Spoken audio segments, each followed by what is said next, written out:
There's a growing trend of influencers selling weight loss programs after their own transformation. Now, the problem with this is their method is usually just based off of their own experience and not rooted or backed by science. Let's talk about it today in this video. So a couple of months ago, I was on YouTube when I came across this video from an influencer, a social media influencer, who was talking about her weight loss journey, and she proceeded to list the things she did to lose weight. Now, I remember looking at the first point that she noted, and I was like, okay, that's actually not a bad thing to tell people to do. But after that first point, it all went downhill. This influencer proceeded to mention protocols that are actually known to cause nutrient deficiencies, to lead to muscle loss. It just was a quick fix. It's something that a professional would not advise people to do. And it's not just this one influencer. If you've noticed as well, on Instagram especially, which is the social media platform that I use, there have been a number of people, influencers, or just business people from other areas of life, maybe someone who is known mostly for cooking, for example, who has then lost weight and has gone to put a plan together. So why is this a problem? First of all, fitness, nutrition, weight loss is not a one-size-fits-all. And just because something works for that influencer doesn't mean it's going to work for you. But that isn't even the main crux of all of this, right? Their approach often ignores individual needs, such as medical conditions. For example, this influencer video that I saw was talking about doing one meal a day. So essentially, you fast for an extended period of time, you break your fast in the evening around 6 p.m., and then you have one meal. For certain medical conditions, such as diabetes, or if someone is trying to conceive, extended fasting periods like that are not recommended. And so because these influencers don't always understand the science, they don't know to put disclaimers for certain people with certain medical conditions. And again, because their experience is mostly based on them, just them losing weight, they lack knowledge in exercise science and nutrition and don't fully understand the dangers in some of the protocols that they're advising people to do, which, yes, are protocols that they followed to lose weight. So take the nutrition part, for example, one meal a day. This is an extreme diet, honestly. And for most people, one meal a day is not something you would advise because it can lead to nutrient deficiencies. If you're only eating one meal a day, are you eating enough fruits and vegetables in that one meal? Are you eating enough protein to sustain muscle mass in that one meal? So it's very easy to not get enough nutrients by following this type of protocols for an extended period of time. And muscle mass is something we talk about all the time because as we start to age, when we reach age 30, we start to lose muscle mass. And it causes frailty. It's one of the reasons why women from like age 60 fall, we've lost bone density, we've lost muscle. And so when people fall, they break something. And a lot of people don't recover from that. And so when we're prescribing protocols like one meal a day, where people already aren't even getting enough protein when they are eating 2-3 meals a day, this is not healthy. This is not good for longevity, even if they do end up losing weight, which they will. Again, because influencers do not understand the nutrition science, they don't have a proper knowledge of this, they don't understand the consequences of prescribing such protocols to people.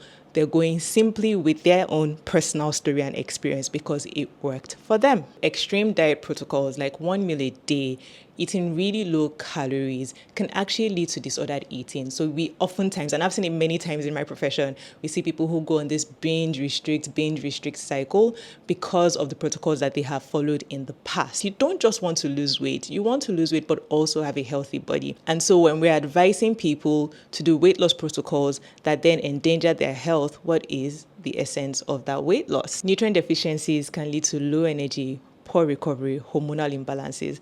As women, when we start to get to a certain age, usually around 40, and we're going through the transition, perimenopause, hormonal imbalances are things that we're already going to have to deal with. So imagine then making it that much more difficult because we have been going on these weight loss programs that essentially have been messing with our bodies. Now, am I saying a person shouldn't sell a program when they've lost weight? Actually, no. But I am saying it shouldn't be only on their personal experience. Even in the fitness industry, qualified experts debate research. with people interpreting this research based on their own bias or the methods that they prefer. I'm sure you've seen those videos where one expert says one thing and then another expert calls out that expert for misinterpreting the data. And these are supposed to be qualified people. So imagine when we have a person who has no deep knowledge, no qualification, then sells a program based only on their story and their transformation, understands nothing about the science. They could be putting a lot of people's health and bodies in danger. Now, I completely understand why people fall for these weight loss programs and why they love it. I mean, your favorite influencer is going through something or just went through something that you're going through. It is relatable. We feel like we know these people. They're genuine people. They mean well. I mean, we watch them on the screen on YouTube all the time, and they've just gone through this transformation that we want to go through. It's relatable. They know us. We feel that bond, and so we feel like they must know what they're talking about, and we want to buy into these programs. So I completely get the appeal for it. And let's not forget that we use marketing tactics to sell these programs: before and after pictures, storytelling, a particular formula. It makes it feel even more appealing to us, like this person gets it, they know something that everybody else doesn't know. But at the end of the day, they are marketing techniques that we all apply to sell certain products. And so we have to remember that. At the end of the day, you, the consumer, have to remember that the right approach to weight loss is science-backed. It's going to have an individualized approach. So even if you're buying a group coaching program, you have to understand the principles of weight loss and then figure out how to apply that to your unique situation, to your individual life.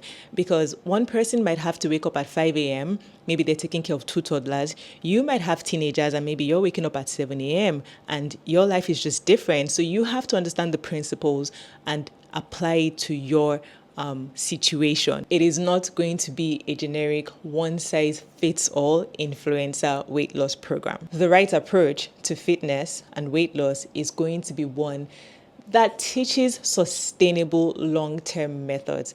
Too often, we focus on losing a certain amount of weight in the fastest amount or shortest amount of time. But really, what we want to focus on is long-term goals, is being fit. Yes, have weight loss goals. There's nothing wrong with that. But at the end of the day, you want to take care of your body so that as you age, your body takes care of you.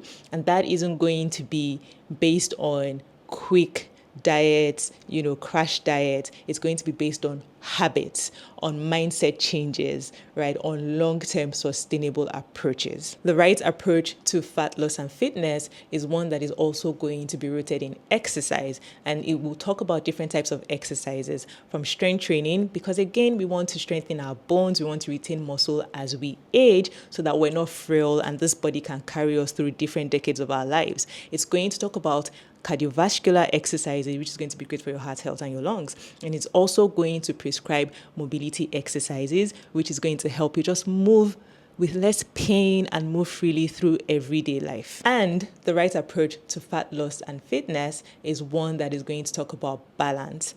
Balance matters. Life isn't perfect, so you have to learn how to balance things. When life is stressful, how do you balance those periods to make sure you're still taking care of your body? And then when you have more time on your hands, how do you maximize those? Now, how do you spot red flags in fitness programs? You need to ask yourself, does this program have scientific backing, or is it just based on anecdotes, personal stories, and experiences? It has to be backed by science. Is this person selling this program educated or certified in fitness, nutrition? They don't necessarily have to be certified, but they should have good knowledge about what they're selling. Personally, I am certified, but beyond my certification, I keep up to date. I constantly update my knowledge because things change when it comes to science. We get new studies. We get studies that are being misinterpreted, now being properly interpreted. So you do need some good knowledge so that you're able to help people appropriately and deliver results in such a manner that it doesn't harm them or their bodies. 3, ask yourself, does it promote extreme restriction or rapid results? And listen, this is so rampant on social media. Lose 10 kilograms in 1 week, lose 10 kilograms in 1 month, lose 10 kilograms in 2 months. And I don't know why, as consumers, those kind of programs appeal to consumers. Programs that promote losing 10 kilograms in 1 month usually do not follow healthy, sustainable methods. These methods are going to be extreme and they can harm your body. So if it is promoting extreme diets, rapid results, you really want to be careful because that is a red flag. And lastly, ask yourself, does it promote exercise like strength training? Does it promote habits and long-term sustainable habits over just quick, fast, rapid weight loss? These are ways to spot red flags in fitness programs, whether they're being sold by influencers or professionals. Just like you wouldn't take parenting advice from just anybody or financial advice from anybody, you need to apply this to your health, your fitness, and your body as well. Just because someone is a friendly face who appears on your screen does not mean you should buy their weight loss program. You need to ask questions. And I think that's something we also don't do. We don't research. We don't look into some of the knowledge on our own. We just want to take what this person is saying, hook, line, and sinker. No, you need to be cautious because your body is the one thing that allows you to do everything else in life. It is what allows you to go to work. It is what allows you to take care of your children. And so we must pay more attention to the people we listen to and the information that we accept when it comes to our bodies, our health, and our fitness, because you are not an experiment. Sustainable weight loss requires patience, consistency, and some amount of knowledge.